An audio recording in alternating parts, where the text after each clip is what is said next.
नाम के पुण्यार्जक हैं अरह सागर गुरु भक्त परिवार।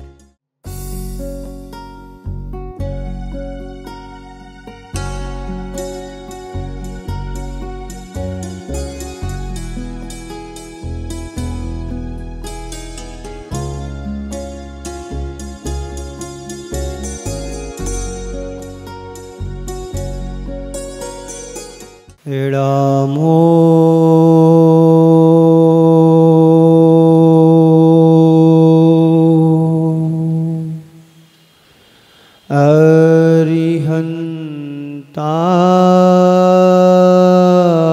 अरिहन्तारणं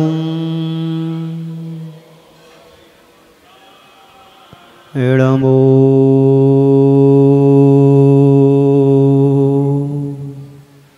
सिद्धाणं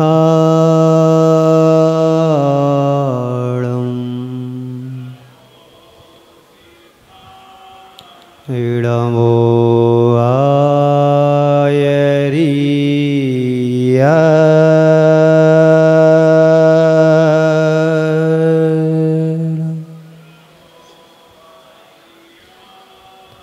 रामो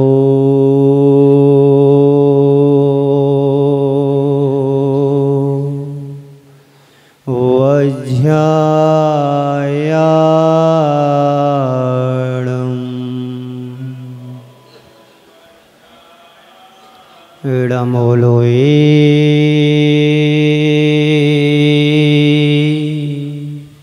सव्यसाहोणम्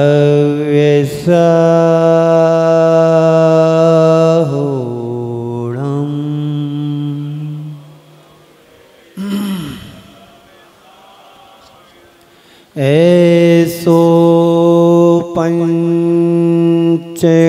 यारो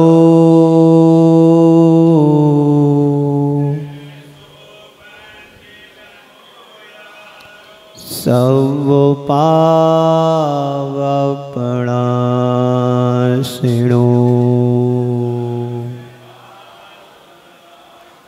मंगलाणं च सब्बेसिं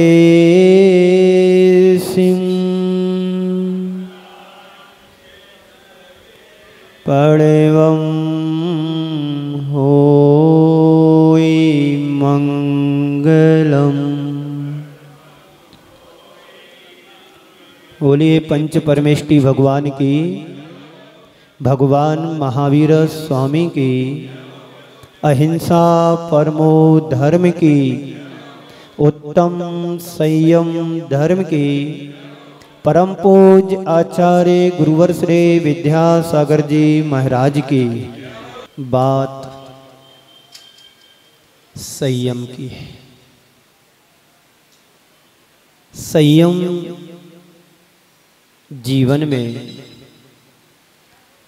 आ पाना बहुत कठिन है। संयम यानी पेशेंस। पेशेंस जीवन में कैसे आए?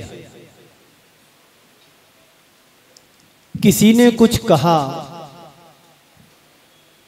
और उसके लिए हमने समता से सहन कर लिया, यानी हमारा संयम हो गया।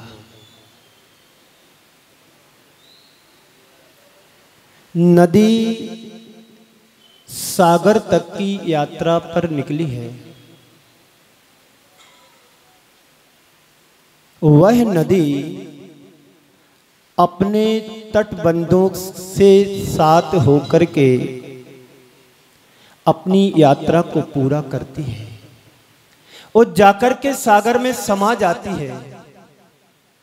जब वह नदी अपने दोनों तटों का उल्लंघन कर देती है तो वही नदी मरुस्थल में जाकर के बिखर जाती है, समाप्त हो जाती है।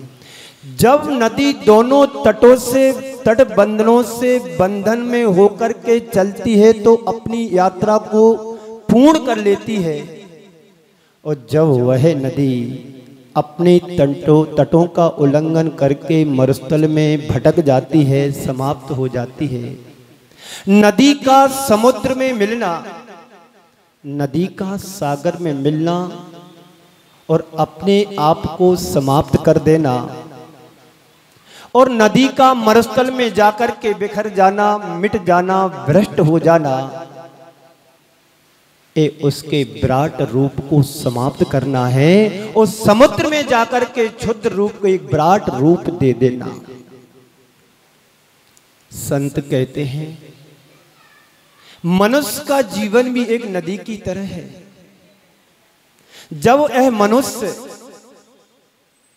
अपने नियम कायदों का उल्लंघन करता है तो अपने विराट रूप को समाप्त कर देता है, नष्ट और भ्रष्ट कर देता है।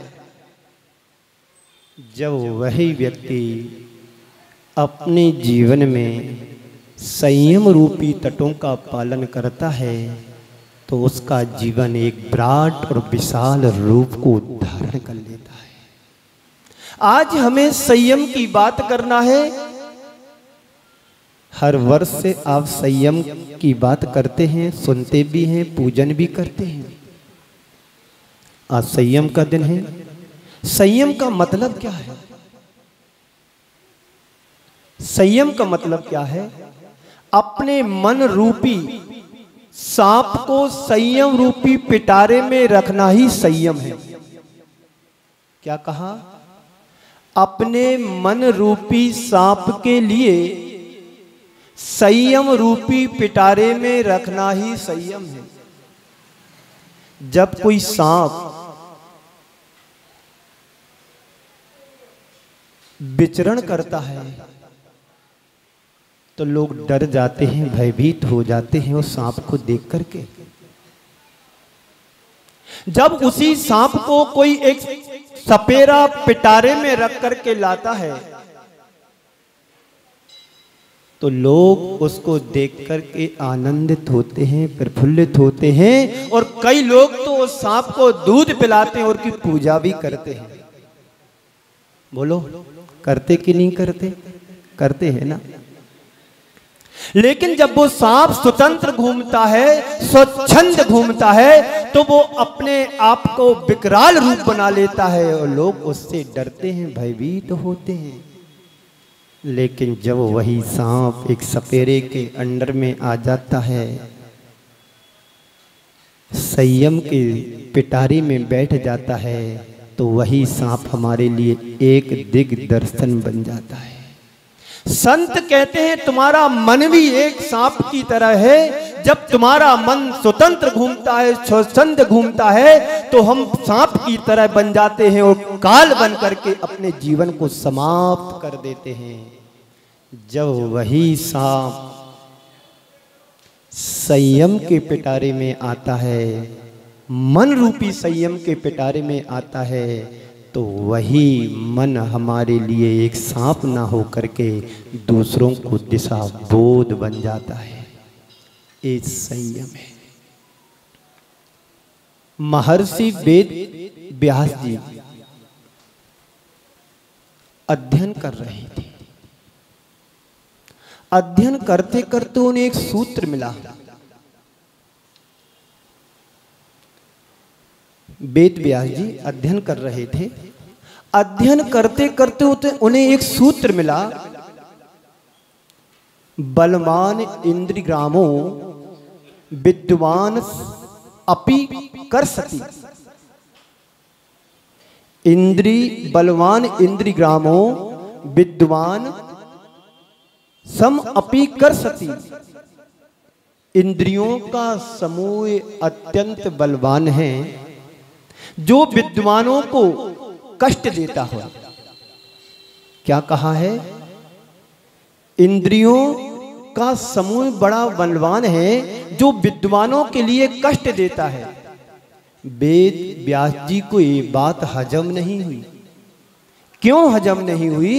इसलिए कि विद्वान तो बड़े ज्ञानी पुरुष होते हैं, उन्हें हित अहित का ज्ञान होता है, अच्छे बुरे का भान होता है, वो ऐसी गलती नहीं कर सकते हैं। लिखने वालों ने गलती कर दी है कि विद्वान लोग इंद्रियों से कष्ट पाते हैं, ऐसा नहीं होना चाहिए।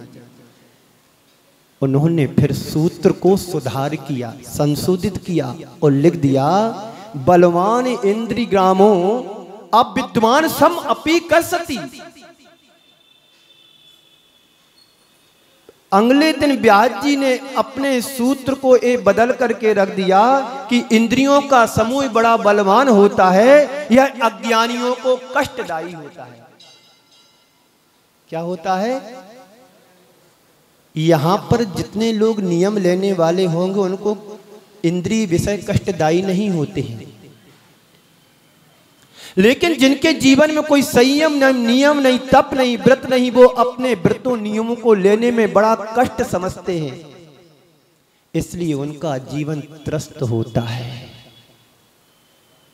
संसार के संसारी प्राणियों का जीवन कैसा है? अस्त है, व्यस्त है और त्रस्त है। संयमियों का जीवन होता है, मस्त होता है, स्वस्थ होता है, और जीवन में सब जो कुछ होता है सब अच्छा ही अच्छा होता है। तो उन्होंने लिख दिया कि मनुष्य इंद्रियों का समूह बड़ा बलवान होता है, यह अज्ञानियों के लिए कष्टदायी होता है। अब व्यास जी अगले दिन गांव के बाहर सोच आदि क्रिया के लिए निर्वृत्त होने के लिए गए। सुबह का वक्त था। जब वो सोच क्रिया से लौट रहे थे तो सामने से एक युवती, सुंदर युवती आती उनको दिखाई दी। जैसे ही नजर व्यास जी की उस युवती के ऊपर पड़ी तो व्यास जी ने अपने आप को शर्मिंदा महसूस किया, और उस युवती ने इनके भावों को समझ लिया और कहा कि व्यास जी आप घबराइए मत, मैं एक साइड हो जाती हूं और आप निकल जाइए। लड़की वो युवती निकल गई। व्यास जी को थोड़ी देर बाद मन में लगा कि आचार्यों में सही लिखा है, बलवान इंद्र ग्रामो विद्वान सम अपी कर सती। हम जैसे विद्वानों का मन डमाडोल हो गया, इसलिए सही लिखा गया है। फिर उन्होंने उस सूत्र को जह का त्यों लिख दिया, रच दिया। वह युवती आकाश में विलीन हो गई। व्यास जी जब अपने घर पहुंचे, उन्हें लगा कि ये क्या बात थी। कहते हैं वो कोई युवती नहीं थी, व्यास जी की परीक्षा लेने के लिए एक सरस्वती देवी आई हुई थी। जो व्यास जी की परीक्षा ले रही थी साक्षात सरस्वती थी, व्यास जी को आगाध करने के लिए आई हुई थी कि व्यास जी आप समझ जाओ। इंद्रियाधीनता मनुष्य के विवेक को कुंठित कर देती है। संयम की बात है, संयम से सुनना। असंयम की बात आप लोग बहुत करते हैं अपने जीवन में। हर पल हर क्षण जीवन में असंयम सिर्फ असंयम ही होता है। जब हम चलते हैं तब भी असंयम होता है, बैठते हैं तब भी असंयम होता है, खाते हैं तब भी असंयम होता है, और सोते हैं तब भी असंयम होता है। बात संयम की करना है, क्रिया कार्य असंयम के करना है, तो जीवन में संयम का पालन कैसे होगा? अर्थात नहीं होगा। भगवान महावीर ने बहुत अच्छी बात को कहा, एदे इंद्रिय तुरिया पैडी दोषेन चा उदिता संता उम्मग्गम नेत्यहिम रहम करे ही मन पग गई पग हम बलियम। भगवान महावीर कहते हैं जीवन एक रथ है, जीवन एक रथ है जिसमें इंद्रिय रूपी घोड़े जुटे हुए हैं। यानी जीवन रूपी रथ में इंद्रिय रूपी घोड़े जुटे हुए हैं, जो राग देश के प्रवृत्ति से प्रेरक होकर के तुम्हारे जीवन को उन मार्ग की ओर ले जा रहे हैं। कहां ले जा रहे हैं? कुमार्ग की ओर ले जा रहे हैं, उन मार्ग की ओर तुम्हारे लिए बढ़ा रहे हैं। संत कहते हैं जब तक तुम्हारे जीवन में संयम नहीं आएगा तो तुम्हारी इंद्रियां तुम्हारे लिए उन मार्ग की ओर ले जाती ही रहेंगी। एक बार गुरुदेव से किसी ने पूछा आकर के, गुरुदेव मन को बस में कैसे करना चाहिए? गुरुदेव कहते बड़ा सीधा सा सरल उपाय है, कोई कठिन नहीं है। बोले आप आंख से देखते हो? हाँ देखता हूं। कान से सुनते हो? सुनता हूं। नाक से सूंघते हो? सूंघता हूं। जिह्वा से चखते हो? चखता हूं। स्पर्श करते हैं? करता हूं। पक्का? हाँ करते हैं गुरुदेव। बिना सूंघे कैसे रहूंगा? ऑक्सीजन नहीं लूंगा, कोई दुर्गंध आ रही है तो वह भी सूंघने में आ जाती, सुगंध आती है वह भी सूंघने में आ जाती है। कोई वस्तु दिखती हो, बिना देखे चल भी नहीं सकते हैं, देखने में तो सब आता है। कोई बोलता है तो सुनाई भी देता है। सब इंद्रियां अपने अपने विषय को ग्रहण करती हैं, कोई बुराई की बात नहीं है, होना भी चाहिए। जब हमारे लिए जीवन मिला है, जीवन के साथ इंद्रियां मिली हैं, तो ग्रहण करने में कोई बुराई नहीं है। संत कहते हैं गुरुदेव ने कहा इंद्रियां अपने विषय तक रहें सीमित तो कोई बुरी बात नहीं है। जब इंद्रियों के साथ तुम्हारा मन जुड़ जाता है वहीं पर विकार आना शुरू हो जाता है। कितना सीधा सा उत्तर दिया कि इंद्रियां अपना विषय ग्रहण करें, काम करें, पर इंद्रियों के साथ मन को नहीं जोड़ना है। और जहां तुम्हारा मन जुड़ा वहीं गड़बड़ हुआ। मन के साथ इंद्रियां व्यापार करती हैं। मन के अभाव में कोई भी इंद्रियां तुमसे ये नहीं कहती हैं। कभी आप बताइए, अच्छा मन से बताइए, कभी आंख ने तुमसे कहा कि मुझे फिल्म देखना है? ईमानदारी से बोलना। मन को नहीं जोड़ना, अभी मन से बोलना मां, तो उत्तर मेरा देना है। बात तुमको समझ में आ जाए कि ज्यादा संयम की बात नहीं है, बस मन को विषयों से हटाना ही संयम है। इतनी सी बात है, पूरा प्रवचन हो गया। मैं आपसे पूछना चाह रहा हूं, कभी आपके कानों ने कहा कि मुझे वाद्य यंत्र से संगीत सुनना है? बोलो, उत्तर आना चाहिए, जोर से बोलो। कभी आपके कानों ने कहा कि मुझे सुनना है पंडित जी के लिए, अरह सागर के लिए? बोलो, नहीं कहा ना? चुप क्यों रह गए? सच को सच बोलो, कल सच निकल गए, आज संयम की बात है। बस 4 दिन और तुम्हारे जीवन के बचे, फिर तो अकल्याण सबका होना ही होना है। क्यों? वही घोड़ा वही मैदान। भगवान अपना संभाले, हमें अपनी दुकान संभालना 10 दिन बड़ी बामुश्किल से निकल पाए। बड़ा नुकसान हो रहा है, पर ये पता होना चाहिए जीवन का कितना पतन हो रहा, नुकसान हो रहा है असंयम के साथ। क्यों? संजीव संजय, क्या नाम? नाम क्या? संजय? हाँ, कल बोला था, आज समय पर आ गए। आज ही नहीं आना है, रूटीन बना लो कि मुझे जाना है मंदिर, पूजन अभिषेक कलश करना है। भगवान महावीर कहते हैं इस असंयमित मन को कैसे कंट्रोल करें, कैसे रोकें? तो उन्होंने कहा है इस मन के लिए जब जो विषयों की ओर दौड़ता है तो इसको कैसे बचाएं? तो कहते मोड़ो। क्या करो? मन को मोड़ो। तो मोड़ करके क्या करूंगा? ये तो खुरापाती है मन। जहां ना जाए कोई वहां जाए मन। तो भगवान महावीर कहते हैं इस मन को तुम अपने चिंतन में लगाओ, स्वाध्याय में लगाओ, भगवान की भक्ति में लगाओ, तो तुम्हारा मन असंयम से बचा रहेगा। मैं आप सबसे पूछता हूं, उसी का मन बाहर भागेगा जो पापी होगा, धर्मात्मा का मन नहीं भागेगा। आप यहां प्रवचन आदि पूजन आदि में लगी हुई, तुम्हारा मन क्या विषयों की ओर भाग रहा है? बोलो, जोर से बोलो। नहीं भाग रहा ना?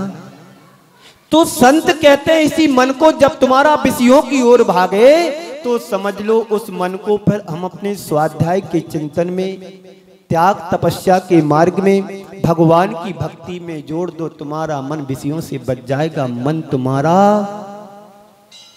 कुंदन बन जाएगा।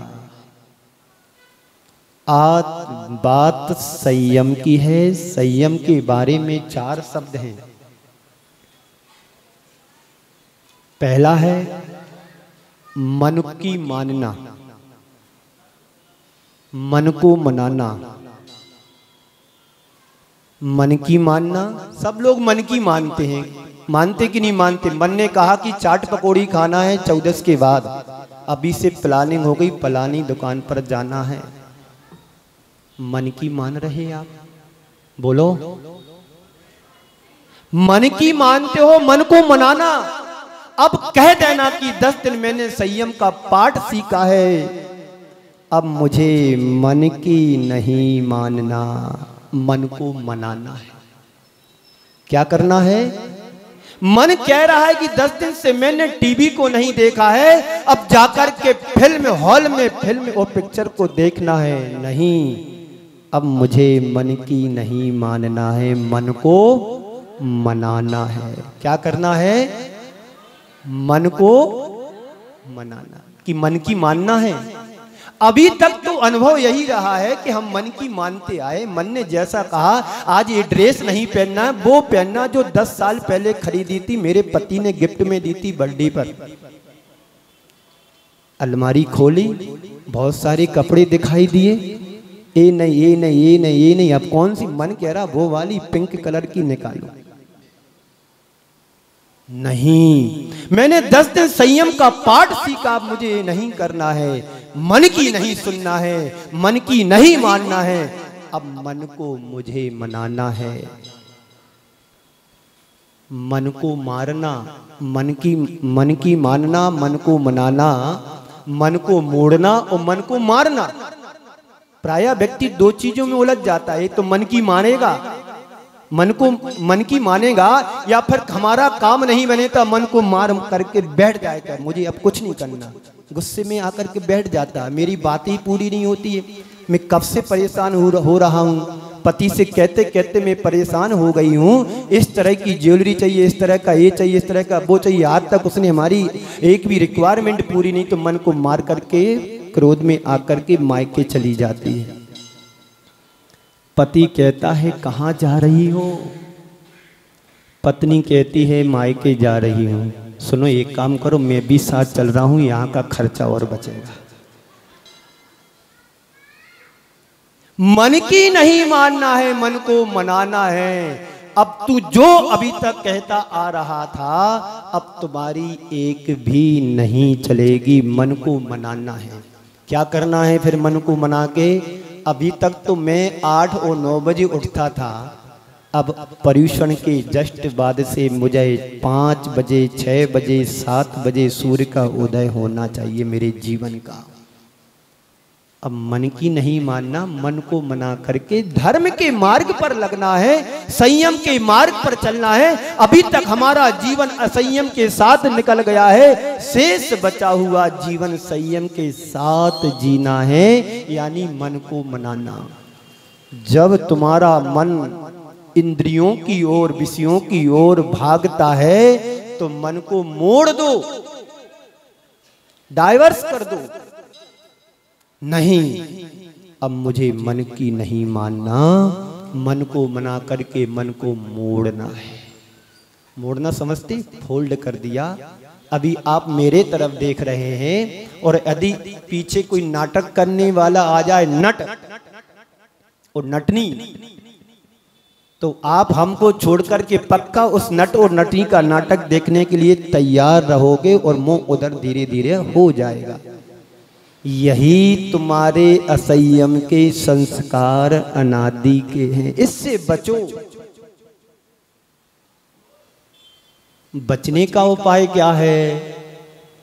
किसी ने पूछा गुरुदेव से, गुरुदेव धर्म और अधर्म क्या है, इससे कैसे बचें? अधर्म से और धर्म से कैसे जुड़ें?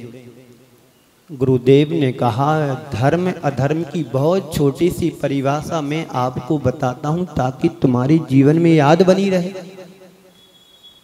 तो गुरुदेव कहते हैं आज तक तुम्हें जो अच्छा लगता रहा वह तो है अधर्म। हमें क्या अच्छा लगा आज तक? बोलो।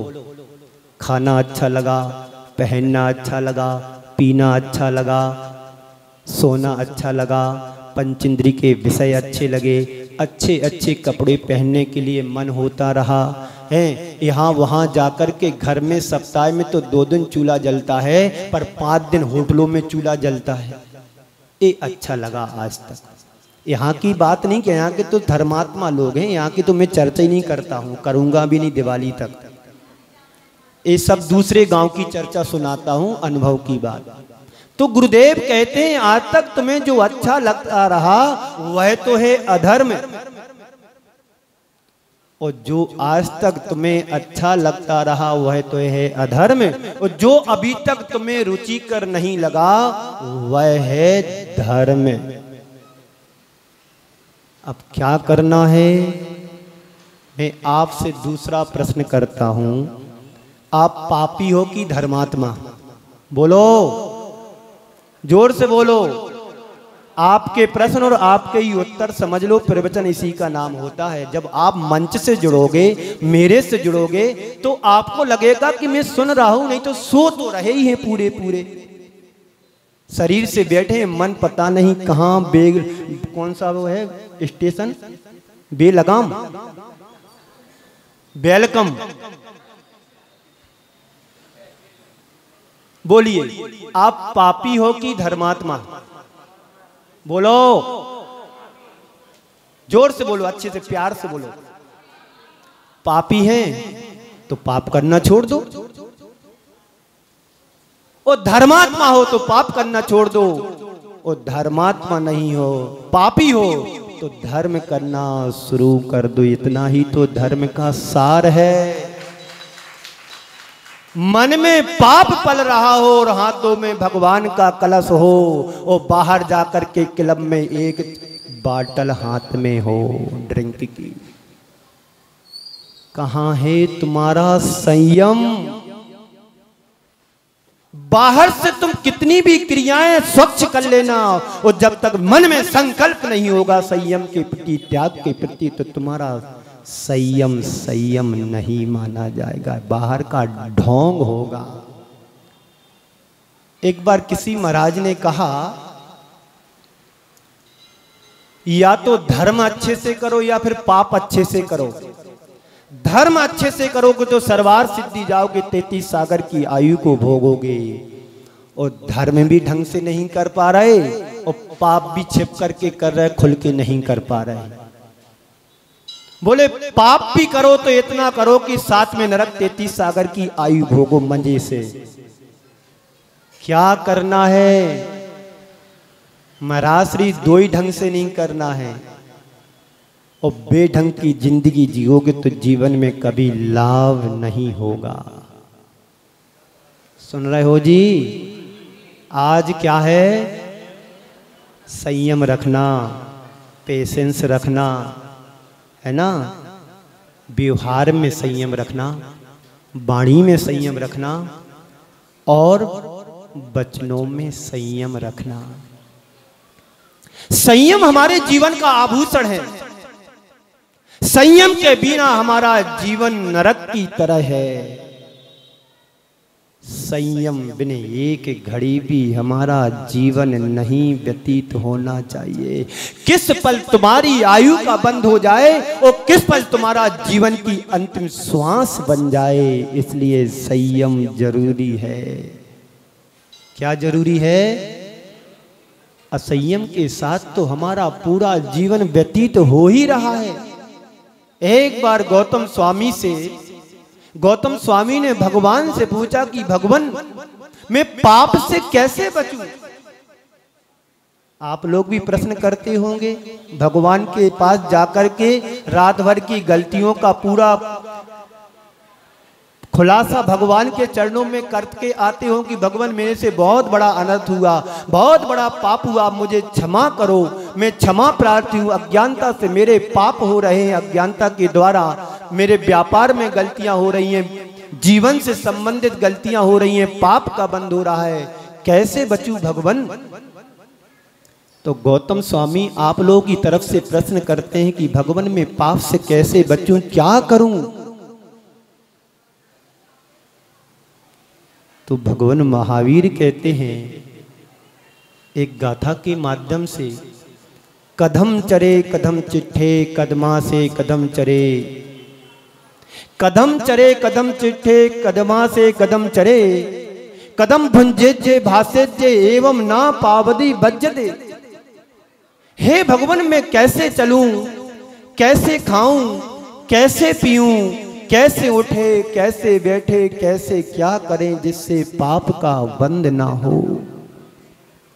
भगवान महावीर ने कुछ ज्यादा बड़ा उत्तर नहीं दिया। आप लोग मंद बुद्धि वाले हो ना, वक्र बुद्धि वाले, उनके लिए ज्यादा उपदेश की जरूरत नहीं है। एक बार एक पंडित जी प्रवचन करने के लिए 10 लक्षणों में गए, बोले कि आप लोग ज्ञानी हो कि अज्ञानी। बोले ज्ञानी है। तो फिर आप लोग ज्ञानी है तो उपदेश देने की क्या जरूरत, सब ज्ञानी है,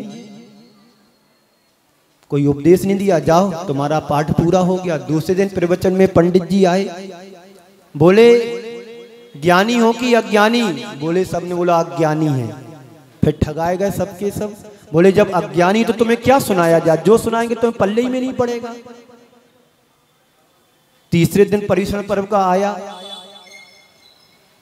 सबने सलाई कर ली, आधे इधर बैठना आधे इधर बैठना। एक कहना अज्ञानी, दूसरा कहेगा ज्ञानी।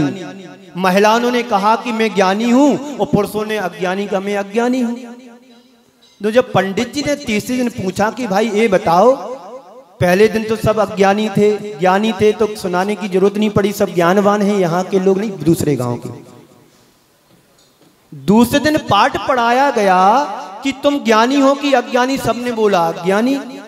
जब तुम अज्ञानी हो तो तुम्हें क्या पढ़ाएं, तुम्हें कुछ समझ में ही नहीं आना है। भैया आप बताना आज ज्ञानी हो कि अज्ञानी। तो आधे लोग बोलते हैं अज्ञानी और आधे बोलते हैं ज्ञानी। तो पंडित जी कहते हैं जो ज्ञानी है वो अज्ञानी को समझा देना, हमारा काम पूरा हो गया। बात समझ में आई? मैं क्या बात कर रहा था, अपनी बात पर आ जाऊं। क्या प्रसंग सुना रहा था, आपको याद है? बोलो। कुछ भी नहीं पता है? मैं क्या प्रसंग सुना रहा था आपको इतना भी नहीं पता? ज्ञानी अज्ञानी में भूल गए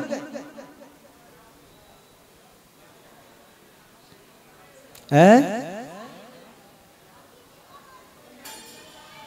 बताओ, धन्य है प्रभु तुम्हारी लीला। अभी 1 मिनट की पहले की बात को तुम विस्मृत कर गए। इसलिए मैं बार बार कहता हूं, जब भी किसी सभा में जाओ, प्रवचन हो या क्लास, अपनी नोट डायरी और पेन लेकर के अवश्य जाना चाहिए।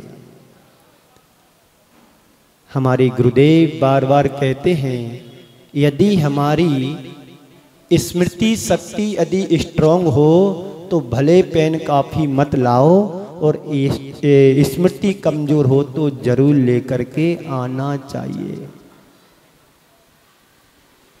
तो मैं कह रहा था, हम अपने जीवन को संयमित कैसे बनाएं, हम अपने जीवन में संयम का कैसे पालन करें।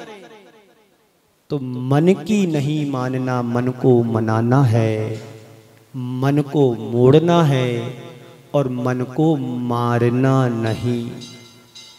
जब जीवन में विषम से विषम परिस्थितियां आती हैं और जब हमारे मन की नहीं होती है, तो या तो व्यक्ति मन को मनाने में लग जाता है, या फिर मन की जब नहीं होती है तो मन को मार करके बैठ जाता है, अब मेरे से काम नहीं होता है। इंद्रिय विजय का मतलब ये नहीं है कि इंद्रियों को नष्ट कर देना, अन्य धर्मावलंबियों में ऐसा होता है, इंद्रियों के साथ तोड़ फोड़ करते हैं, पर जैन दर्शन कहता है इंद्रियों के साथ तोड़ फोड़ नहीं करना है, इनको अपने बस में करना है, कंट्रोल में करना है। जैसे एक गाड़ी चली जा रही है, बैलगाड़ी, और उसके हाथ में, किसान के हाथ में बैलों की लगाम होती है। यदि उन्मार्ग की ओर बैल भागता है या घोड़ा भागता है तो लगाम से वो कंट्रोल कर लेता है, घोड़ा सही दिशा में जाकर के नियंत्रित वेग में चल करके सही जगह तक पहुंचा देता है, गंतव्य तक पहुंचा देता है। संत कहते हैं ऐसे ही हमारा मन रूपी घोड़ा है जो जीवन रूपी रथ में जुटे हुए हैं। अब इनको तुम संयम की कंट्रोल रखो, बागडोर हाथ में रखो। जब तुम्हारा मन उन्मार्ग की ओर बढ़े तो मन को, अपनी लगाम को अंदर खींचो और हृदय से केंद्रित करते हुए उसको रखो कि तुमने खूब मनमानी करी है, अब तुम्हारी मन की नहीं चलेगी। मन की चलाते चलाते जिंदगी का बहुभाग बीत गया और अब तेरी नहीं चलने देंगे, मेरी चलेगी। तुम्हारी घर में कोई मकान किराएदार आ जाता है और 10-15 साल रुकता है तो क्या होता है, अब मकान मालिक तो क्या हो जाता है, किराएदार बन जाता है, और किराएदार मकान मालिक बन जाता है। क्यों? तुमने वैसा पाल करके रखा है। संत कहते हैं ऐसी तुम्हारा मन जब तुम्हारी बात नहीं मानता है, नहीं सुनता है, तो उसकी उपेक्षा कर दो कि अब तेरी एक भी बात नहीं चलेगी। संयम यही कहता है कि हमें मन की नहीं सुनना है, मन को मना करके मन को मोड़ना है, तो जीवन का कुछ आनंद और रस अलग आएगा। आज तक हम मन की मानते चले आए हैं, मन को मनाया नहीं है। जैसा मन ने कहा वैसा कर दिया। मन ने बोला कि यहाँ नहीं वहाँ जाना तो वहाँ गाड़ी मोड़ दी। मन ने कहा कि इस होटल में नहीं वहाँ जाना तो उस होटल में चले गए। लेकिन हमारा क्या हुआ? हमारा अनर्थ ही हुआ है। क्या हुआ? हमारा अनर्थ हुआ है। एक बार सिकंदर विश्व विजेता होने के बाद जब अपने देश से निकला, यूनान से आया था भारत को जीतने के लिए, और उसने भारत में इतना भ्रमण किया कि सारे देशों को उसने भ्रमण करके जीत लिया। लेकिन जब वह अंतिम समय पर पहुंचा, मरणासन की अवस्था में हुआ, तो डॉक्टरों को बुलाया गया उपचार के लिए। डॉक्टरों ने कहा कि अब तुम्हारा बच पाना मुश्किल है, संभव नहीं है। तो सिकंदर कहता है कि ठीक है, कोई बात नहीं, मेरा बच पाना बड़ा मुश्किल है, संभव नहीं है। एक काम करो, मेरी अंतिम इच्छा है, मुझे अपनी मां से मिला दो। डॉक्टरों ने, परियाचकों ने कहा कि अब इतना भी समय नहीं है कि मैं तुम्हें मां से मिला दूं। तो सिकंदर पुनः कहता है, मुझे मां से नहीं मिला सकते तो कम से कम मुझे इतना बचा लो कि मां मेरे पास आ जाओ, मैं मां से मिल लूं, तुम्हें आधा राज्य दे दूंगा। क्या करूंगा? आधा राज्य दे दूंगा। वैद्य कहते हैं, राजन आधा क्या, तुम पूरा राज्य भी दोगे तो तुम्हें एक पल ना बढ़ा सकते हैं ना घटा सकते हैं। अब तुम्हारा अंतिम समय चल रहा है।